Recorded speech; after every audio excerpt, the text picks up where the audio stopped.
तर आपण एका ट्विस्टबद्दल बोललो की टॉर्क हा नेहमी झिरो असू शकत नाही. मग ती सिच्युएशन कोणती आहे है ना.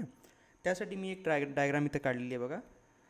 डॉटेड लाईनमध्ये P Q R S loop आपला दाखवलेला आहे जो त्याच्या इनिशियल पोझिशनमध्ये होता, म्हणजे प्रिव्हियस स्लाईडमध्ये. मॅग्नेटिक फील्ड इथं कसं आहे, मॅग्नेटिक फील्ड हे असं क्रॉस आहे बघा सगळीकडे है ना. मी फक्त 4 ठिकाणी हे दाखवतो आहे, पण इट इज एव्हरीवेअर. ठीक आहे. आता या मॅग्नेटिक फील्डसाठी पी क्यू आर एसवरती जे initial P Q R S position होती त्यासाठी नेट फोर्स पण झिरो होता, नेट टॉर्क पण झिरो होता. पण आता मी काय केलेलं आहे, आपल्या लूपला थोडंसं टर्न केलेलं आहे. कसं टर्न केलेलं आहे, तर X Y axis of rotation जी आहे ना त्याच्या ॲक्रॉस आपण ह्याला असं टर्न केलेलं आहे बाय अँगल थीटा आहे बघा. इथे थीटा अँगल पण तुम्हाला दाखवलेला आहे डायग्राममध्ये, करेक्ट. आणि आता तुमच्या लूपची जी नवीन पोझिशन झालेली आहे ती आहे P dash, Q dash, R dash आणि एस डॅश. तर नवीन लूपची पोझिशन ही आपण बोल्ड लाईन्सनी दाखवलेली आहे, ओरिजिनल पोझिशन ही डॉटेड लाईन्सनी दाखवलेली आहे. मग आता या सिच्युएशनमध्ये या नवीन पोझिशनमध्ये लागणारे फोर्सेस कसे असतील बघा. तर पी डॅश क्यू डॅशवरती आता तुमचा F1 फोर्स आता या डायरेक्शनमध्ये लागेल, हे बघा हा असा, करेक्ट. F2 फोर्स परत एकदा त्या वाय पॉईंटवरतीच लागेल, हा F2 फोर्स तुमचा. F3 फोर्स ह्या नवीन पॉईंटवरती लागेल आता, हे बघा असा. F4 फोर्स परत एकदा एक्स पॉईंटवरतीच लागेल. तर F2 आणि F4 फोर्स यांची जागा बदलली नाही, ते अगोदर पण एक्स आणि वाय पॉईंट्सवरतीच होते, पण F1 आणि F3 मात्र बदललेले आहेत. F1 अगोदर कुठं होता लक्षात आहे, ह्या पी क्यू पॉईंटच्या मिड पॉईंटला, म्हणजे इथं कुठंतरी. आपण याला काहीतरी नाव देऊयात, समजा आपण याला यू नाव देऊयात. आणि F3 फोर्स जो आहे तो एस आरच्या मिड पॉईंटला, म्हणजे बघा इथं कुठंतरी, हा व्ही पॉईंट बनवूयात. पण आता जे नवीन पॉईंट्स आलेले आहेत ते आहेत यू डॅश, हे पहा असं, आणि हा इथला व्ही डॅश. तुम्ही या सिच्युएशनमध्ये पण जर पाहिलात तर नेट फोर्स जो आहे तो झिरो येतो. का बरं नेट फोर्स झिरो येतो, कारण बघा ना F1 आणि F3 एकमेकाला अजूनही अपोजिट डायरेक्शनमध्ये आहेत. F1 व्हर्टिकली अपवर्ड आहे, F3 व्हर्टिकली डाऊनवर्ड. F3 आणि F1 एकमेकाला कॅन्सल करतील. सिमिलरली F2 आणि F4 पण एकमेकाला कॅन्सल करतील. म्हणून नेट फोर्स जो आहे तो आपण म्हणू शकतो इथं पण झिरो आहे या सिच्युएशनमध्ये. पण टॉर्कचं काय, व्हॉट अबाउट टॉर्क, टॉर्कचं काय होत असेल है ना. तर टॉर्क बाय F2 आणि F4 जर आपण काढायला गेलो काय होईल बघा. F2 अँड F4 इंटरसेक्ट, परत एकदा, they intersect the axis of rotation, the axis of rotation. तुम्ही त्या डायग्राममध्ये त्या नीट चेक करा. F2 आणि F4 हे एक्स आणि वाय पॉईंटवरती आहेत, जे की ॲक्सिस ऑफ रोटेशन आहे. म्हणून F2 आणि F4चा टॉर्क हा झिरो येईल. टॉर्क 2 म्हणजे F2चा टॉर्क आणि टॉर्क 4 हा F4चा आहे. हे दोन्हीही व्हॅल्यू झिरो झाल्या. तुम्ही ह्या एक्स वाय ॲक्सिसच्या अबाउट जर तुमच्या या लूपला असं थोडंसं टर्न केलात, समजा हे अशा पद्धतीनं जर तुम्ही टर्न केलात, तर तुमचा जो F2 फोर्स आहे तो इथंच लागेल अजून, पण त्याचा टॉर्क झिरो होऊन जातो कारण तो ॲक्सिस ऑफ रोटेशनला कट करतोय. F4 अजून पण ॲक्सिस ऑफ रोटेशन वरतीच लागेल, कट करणारा, त्याचाही टॉर्क झिरो होईल. पण what about F1 and F3. F1 आणि F3 चे फोर्सेस आता मात्र तुमच्या ॲक्सिस ऑफ रोटेशनला कट करणार नाहीत. का बरं, कारण आपण त्यांना थोडंसं टिल्ट केलेलं आहे. हा F1 झाला तुमचा है ना. ॲक्सिस ऑफ रोटेशन कुठे आहे, ही आहे ॲक्सिस ऑफ रोटेशन. तुम्ही ह्याच्या अबाउट टर्न केलं होतं. मी साईडनं तुम्हाला जर दाखवलं तर दिसतंय का तुम्हाला की हे दोन एकमेकाला आता कट करत नाहीयेत. F1 फोर्स हा ॲक्सिस ऑफ रोटेशनला कट करत नाहीये, म्हणजे तो टॉर्क क्रिएट करेल. जेव्हा हे सरळ होतं, हे ॲक्सिस ऑफ रोटेशन दिसतोय तुम्हाला, हे जेव्हा असं सरळ होतं त्यावेळेला F1 असा होता व्हर्टिकली अपवर्ड, हे असा बघा, हे कट करतोय. पण जसं हे टर्न झालेलं आहे लूप, हे बघा हे असं झालेलं आहे. फोर्स व्हर्टिकली अपवर्डच राहील, F1 फोर्स हा व्हर्टिकली अपवर्डच राहील, पण तो आता ॲक्सिस ऑफ रोटेशनला कट करणार नाही. हेच सेम गोष्ट तुमच्या F3 सोबत अशी होईल खाली. म्हणून हे दोन फोर्स टॉर्क क्रिएट करतील. आणि कसा टॉर्क क्रिएट करतील बघा ना. F1 असा आहे, F3 असा आहे. म्हणजे या लूपला या ऍक्सिसच्या अबाउट हे दोघं असं करण्याचा प्रयत्न करतात आणि त्यामुळे तुमचा जो लूप आहे तो रिटर्न पोझिशनला येण्याचा प्रयत्न करतो, म्हणजे व्हर्टिकली, जसं अगोदर होतं है ना. ह्याला जर मी थोड्या वेगळ्या अँगलनी दाखवलं, आपण असं सुरू केलेलं अगोदर, मी याला असं टिल्ट करण्याचा प्रयत्न केला. F1 फोर्स असा आहे, F3 फोर्स असा आहे, हे दोघं ह्याला असं आणतील. समजतंय? समजून घ्या नीट. की टॉर्क 1 हा नॉन झिरो बनेल अँड टॉर्क 3 हा पण नॉन झिरो बनेल. म्हणजे there will be a net torque now. तेच आपल्याला काढायचं आहे, तर आपण तो काढूयात आता. मग हा टॉर्क कसा काढायचा आहे ना, खूपच इझी आहे बरं का, खूपच इझी आहे. बघा, F1 आणि F3 ह्यांच्याबद्दल आपण काय म्हणू शकतो. फोर्सेस F1 अँड F3 जे आहेत, F1 and F3 are equal and opposite, त्यांचं मॅग्निट्यूड इक्वल होतं आणि डायरेक्शन तर अशी ही अपोजिट आहे. म्हणून F1 and F3 create torque नव्हतं म्हणायचं मला. F1 and F3 create couple म्हणजे काय असतात, दोन असे फोर्सेस जे एकमेकांना अपोजिट डायरेक्शनमध्ये असतात, त्यांची व्हॅल्यू सेम असते, पण ते दोघं सेम लाईनवरती नसतात. F1 अँड F3 एक्झॅक्टली त्याला मॅच होतात. यांची डायग्राम आपण काढू शकतो. बघा, हे बघा, हे असं जर मी एक लाईन दाखवली, हा पॉईंट आपण जर दाखवला U डॅश असा, आणि हा पॉईंट दाखवला आपण जर V डॅश है ना, तर U डॅशवरती F1 फोर्स हे बघा असा वर लागतोय आणि हा V डॅश जो आहे इथं फोर्स F3 असा खाली लागतोय आणि U डॅश आणि V डॅश मधली जी लेंथ आहे ती आपली L आहे. करेक्ट.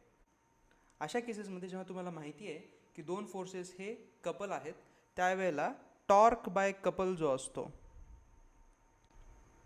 टॉर्क बाय कपल जो असतो तो असतो simply force into perpendicular distance. हा फॉर्म्युला आपल्याला वापरायचा आहे. आपल्या डायग्राममध्ये बघा बरं, हे F1 आणि F3 जे आहेत हे बघा, हे असे, यांना जर आपण असं थोडंसं एक्सटेंड करवलं, हे असं, हे बघा, हे असं, तर मी असं म्हणू शकतो की हे जे D डिस्टन्स आहे ते त्यांच्यामधलं परपेंडिक्युलर डिस्टन्स झालं. बरोबर. काढायचं कसं ते, तर खूपच सिम्पल आहे.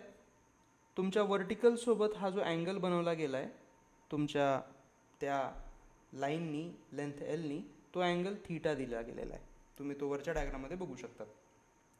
मग डीला आपण काय लिहू शकतो, D is nothing but L sine theta.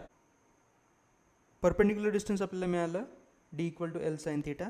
मग आता आपण टॉर्क काढू शकतो. बघा directly, torque is equal to force काय लिहिणार आपण, F1 किंवा F3 दोघांपैकी कोणताही एक लिहा, F1 इंटू डी. F1च्या जागी आपण काय लिहिणार, F1 म्हणजे कुठं आहे, PQ वरती लागणारा फोर्स होता. ओके, त्या PQची लेंथ होती स्मॉल b, लक्षात आहे. तर F1ची व्हॅल्यू झाली I into small b into capital B into D. मग डीच्या जागी तुम्ही परत एकदा वरची व्हॅल्यू टाकून द्या. हे बघा, हे एल साइन थीटा हा झाला तुमचा टॉर्क. बघा, हे असं.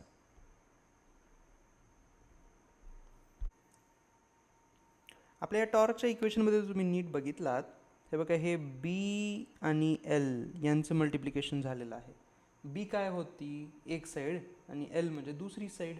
त्या दोघांचं मल्टिप्लिकेशन म्हणजे एरिया म्हणू शकतो ना मी.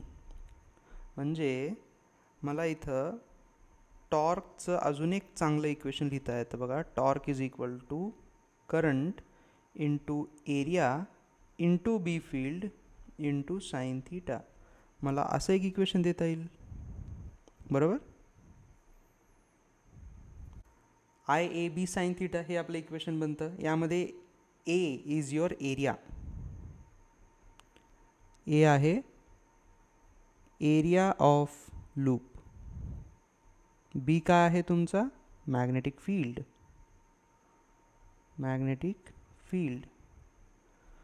आणि थीटा अँगल काय आहे, it is the angle between angle between area vector and magnetic field vector. Area vector हा ऑलवेज एरियाच्या परपेंडिक्युलर असतो. तुम्हाला हे मी साईडच्या व्हिडिओमध्ये दाखवत आहे. आपण याच टॉर्कला अजून थोडंसं नीट लिहू शकतो. कसं बघा, current into area vector cross B vector. तुम्ही याला असंही लिहू शकतात. जर तुमच्या लक्षात असेल तर क्रॉस प्रोडक्टला ए बी साईन थीटा असं आपण लिहू शकतो, है ना. म्हणजे हे वरचं मग तुमचं आन्सर येऊन जातं. आणि त्यासाठीच मग थीटा अँगल जो आहे तो एरिया वेक्टर आणि बी फील्डमधला अँगल आपण म्हटलेला आहे. पण आपण इथंच नाही थांबत, है ना. अजून एक इक्वेशन आहे, शेवटचं आहे पण don't worry. Current into area vector जे आहे त्याला आपण अजून एक क्वांटिटी डिफाईन करतो called mu. Vector mu cross vector B असा हा टॉर्क लिहितो आपण. आता इथं म्यू वेक्टर हा डिफाईन केला गेलेला आहे. कसा डिफाईन केला आहे तो बघा. Here vector mu is nothing but current into area vector. आणि हा जो म्यू आहे याला म्हणतात magnetic dipole moment. Magnetic dipole moment. Suppose करा एखाद्या करंट कॅरिंग लूपला एन नंबर ऑफ टर्न्स जर दिलेले असतील, एन नंबर ऑफ टर्न्स त्याला असतील, है ना. म्हणजे रादर दॅन एक सिंगल लूप जसा आपण काढला होता, परत एकदा जर असं वाइंडिंग जर टाकलं तर बघा इथं 2 लूप होतात, है ना. अजून एकदा टाकलं तर असे हे 3 लूप होतील. असे जर capital N number of turns तुमच्या जर लूपला असतील तर टॉर्कचा फॉर्म्युला बदलतो. तर टॉर्कचा फॉर्म्युला कसा बदलतो बघा. मी हा फॉर्म्युला परत एकदा लिहितोय इथे बघा. Torque becomes number of turns into current into area vector cross B vector. म्हणजे एन नंबर ऑफ टर्न्स असतील तर टॉर्क पण तुमचा एन टाइम्स होतो.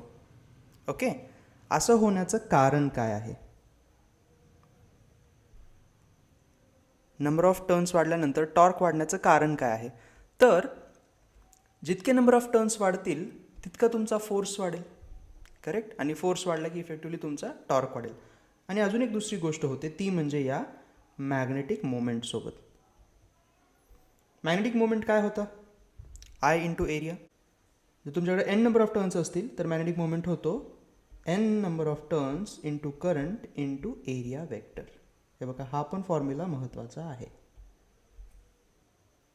ह्या मॅग्नेटिक डायपोल मोमेंटबद्दल मी एक सेपरेट व्हिडिओ बनवणार आहे, तो तुम्हाला नेक्स्ट असेल लगेच याच्या, तर तोही बघून घ्या की तो काय आहे, है ना. पण न्यूमेरिकल सॉल्व करण्यासाठी तुम्हाला इतका फॉर्म्युला पुरेसा होऊन जातो. मॅग्नेटिक डायपोल मोमेंटबद्दल जर सांगायचं झालं, magnetic dipole moment means vector mu is along the area vector. हा पार्ट खूपच महत्त्वाचा आहे. म्हणजे मॅग्नेटिक डायपोल मोमेंट हा एक वेक्टर क्वांटिटी आहे आणि त्याची डायरेक्शन एरिया वेक्टरच्या डायरेक्शनमध्ये असते. तेही आपण तुम्हाला या शेजारच्या व्हिडिओमध्ये दाखवत आहोत. हे खूप महत्त्वाचे इम्पॉर्टंट पॉईंट्स आहेत. ओके,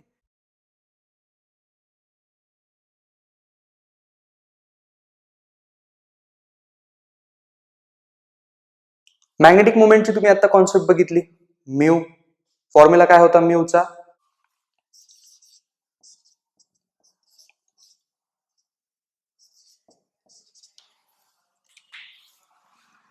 हा तुमचा म्यूचा फॉर्म्युला आहे.